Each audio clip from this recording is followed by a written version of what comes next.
السلام عليكم guys, welcome back with another video. maanta waxaan idin wadaa muuqaal aad iyo aad u xiiso badan. haddii aad tahay marka hore channelka soo boqo subscribe saar, haddii aad video ka heshay inaad like saarto. waxaan jiray 22 sano xilligay igu dhaceysay qisadaan.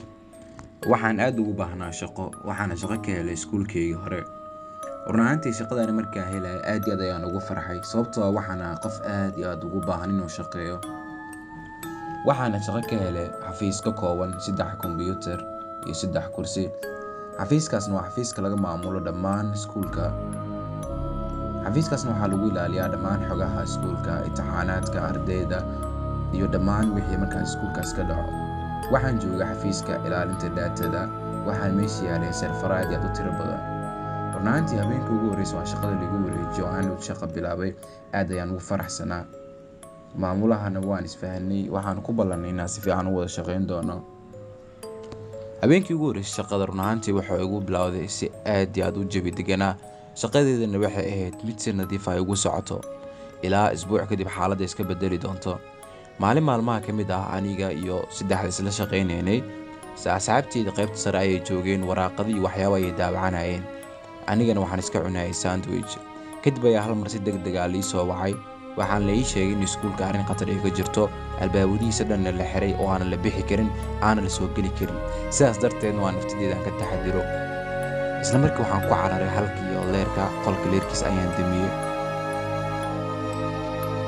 anigoo runaaantii aad iyo aad u baqaayo oo aanan ogeyn wixii markaas meesha ka dhacayo, waxyaabaha socdo.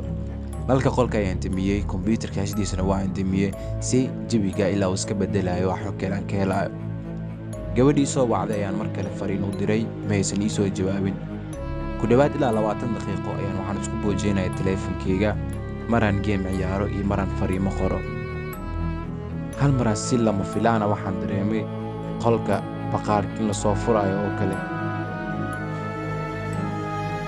runaaantii arrintaasaa noqotay arrinta aad iyo aad ii cabsi gelisay. isla markii kursiga ayaan ka kacay, waxaana ku cararay miiska kombiyuutarka hoostiisa ayaan galay. waxaan dareemay si qof in dhankeyga u soo socdo oo kale. aad ayaan runaaantii u naxay aninoona ogeyn waxa meesha ka socdo. isla markii qof ayaa qolka soo galay, wuxuuna istaagay qolka dhexdiisa isagoo aanan nalka daarin. arrintaas ayaa aad iyo aad ii sii cabsi gelisay sababtoo qofka qolka soo galay ma uusan daarin nalka qolka, keliya qolka inuu egeego ayuu bilaabay. anigu sidii waa cabsanayo oo miiska hoostiisa ku jiro ayaa hal mar taleefankii fariin kusoo dhacday, si fariin qoraal oo kale. taleefanka iftiinka uu bixiyo awgiis ayaa qofkii iyo ogaaday meesha aan ku jiro. aad ayaan u naxay. isla markii qofkii dhankeyga ay u soo jeestay, waxaa damcay inuu ii soo dhowaado. anigoo naxsanayaan meeshii ka soo baxay, waan beriyay anigoo ku baryatamayo, ha idilin walaal, waa ku baryaa iska keedaa, wax aan sameeyey male. garabkan oo iga soo qabtay uu soo istaajiyey. wuxuu igu dhahay waxaan halkaan u imaaday inaan meeshaan kaa wado oo dhismaha qaybta hoose aan kugu qariyo, ee wax dhibaa meeshaan uma joogi. markaasuu wuxuu igu dhahay meeshaan albaab kale ma leedahay oo qaybta hoose oo laga bixi karo. wuxuu igu dhahay haa way leedahay, waa qaybta hoose meel laga baxay ay leedahay aan ku dhahay. kadib ayaan waxaa weydiiyey adiga kumaa tahay. intuusan ii jawaabin ka hor ayaa wuxuu ii sharxay in meeshaan ugu imaaday cunug asiga oo dhalay inuu wato, kadibna meesha uu ku xabismay. isla markii waxaan taleefkii jaab ka soo bixiyay si aan u akhriyo fariintii ii soo dhacday intuusan ninkii ii imaanin. fariinta markaa akhriyay waxaan ogaaday nin wato shaati gaduudan iyo koofid ayaa wuxuu dilay maamulaha iskuulka.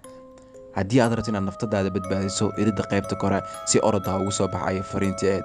runaaantii aad iyo aad ayaan igu afajacay, waana naxay. waxaan ku hadlana waan garan waaye.